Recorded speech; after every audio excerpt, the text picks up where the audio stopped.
You get a big attack bonus by the more shocks that are on the defender, and as you're just landing these shocks,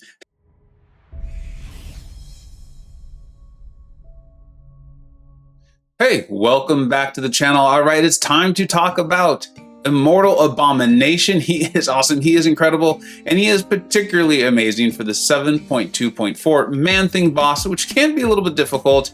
And I'm glad you watched this one because there's something in there that will catch you by surprise. I know it did catch me by surprise in stream, and it's okay. It'll be okay. We'll go over that. But the particular part I want to point out about this node is this high energy diet, right? The defender has this 90% energy resistance, but the really important thing is that they will be regenerating from the damage that they would have taken. We'll go over this, you'll see what I'm talking about. Plus there's the power shield, not something we typically think of Immortal Abomination as being great for, but then there's also Flare, which is increasing our attack.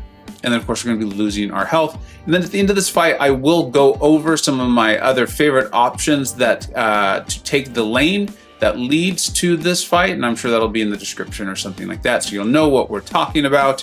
All right, let's jump into it. And what I wanted to point out was that that energy damage. And you know, one of the ways I want to be playing Immortal Abomination is we're going to build our way to the special 2 to activate the toxic aura, get a lot of those poisons stacked up, maybe go unblockable, that sort of thing. And it will absolutely catch you by surprise. Watch, we'll see what happens here. So I'm going to be building towards my SP2.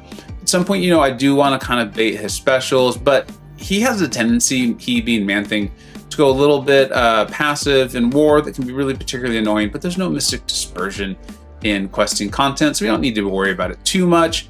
We're degenerating a little bit, but it's nothing crazy, right? And Man-Thing, not a Man-Thing, Immortal Abomination does have a bit of a heal, so everything's working out fine. Just making my way to the SP2. I know I am trying to bait his SP2 here because I'd like to activate my Toxic Aura, then really just be able to go in and pound on this Man-Thing here, right? But watch what happens when you throw this. Watch what happens. We're not going to see it as much because Man-Thing was at high health. But that is technically, apparently, that SP2 damage is considered energy damage from Immortal Abomination. There was no way I would have ever guessed that. It happened on stream, caught me off guard, figured out what was going on. And then at this point, it's really just about baiting his specials, being Man-Thing, throwing your SP1 to get the Petrify up, and then of course to continue on with the poisons, so you can keep the Toxic Aura going. As you see here, we're up to 8, dying 10. So now we are able to go unblockable, and the damage is immense. I mean, he is melting, right?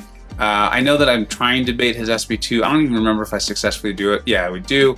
Then I'm just gonna go in and crush this guy. The Petrify is pretty weak, so it's not doing anything crazy. I don't wanna oversell it. But Immortal Abomination works out wonderfully for this fight. Having a poison immune is extremely helpful.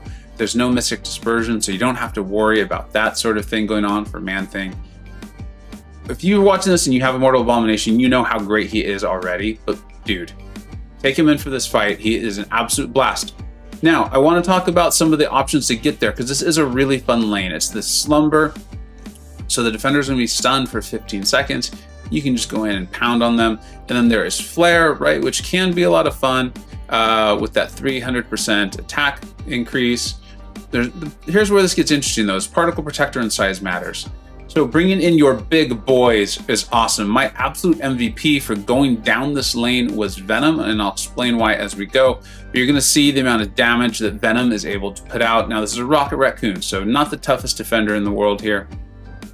But we're gonna go in and just beat on this guy. I made an initial mistake and I just kept trying to land my heavies and get the buffs I wanted. Like, don't waste your time with it. You see how much damage he's doing. This is a rank 2 Venom, and he just destroyed that Rocket Raccoon. Now you have other extra large attackers probably, right? But there's a reason why Venom is so good. And I know that there'd be a bit of a temptation to take this lane with Corvus. I know people enjoy doing that, but we were on stream and one of the commenters, and I apologize for not remembering who it was, pointed out that you can run, he saw people run into difficulty in line chats and things taking in Corvus because you get the tech charge from that Rocket Raccoon, and then you go in and the ability accuracy of this Warlock is reduced, and then it starts to cause some real problems. So go ahead, bring in your Venom, and watch how Venom can just absolutely destroy Warlock, no, Warlock cannot be bled. Venom's still going to get this job done. Watch how well he does here. So I did go in with the heavy. I'm just doing the damage. I mean, these are really solid hits. Remember, there is flare. So you're getting in a particularly good amount of damage. I'm not really getting amazing buffs there. I did switch it around. Went in a little too quickly, as you can see. And then, you know, if your situation is like mine, Warlock will wake up from that slumber. And then you can just kind of turtle here, right? Hopefully you can get your parry in a little better than I did there. And then if and when Warlock gets to his SP1, you could just turtle. But again, this is a rank 2 Venom. Got it down, didn't even need to worry about Warlock's SP1. Venom was awesome, awesome, awesome for this whole lane. Maybe you don't have a Venom. Good news is, if you have a Hulkbuster, he can also destroy this. Go in, use your heavies, watch how quickly this is gonna go. Remember that Hulkbuster starts to get a big attack bonus by the more shocks that are on the defender, and as you're just landing these shocks, your attack rating is going up. It's already at a massive level. You can throw the SP2, and wow, I was surprised it didn't kill him. On another fight, it did kill him. And then you obviously have your Immortal Abomination. I don't think he's amazing for this, but you can use him. You want him to have a decent enough health pool left when you get to the ManThing, because there's that slight degeneration on that node, but you can take care of it. It can be done, and he can take a fight or two for you if you need him to, as you're seeing right here. I still think it was smart to go to the SP2, get the toxic aura up, and get the poisons really going, be able to go unblockable. Of course, you can maybe play the node a little bit better, but he'll do it. He can get this job done for you. And then there's one other guy.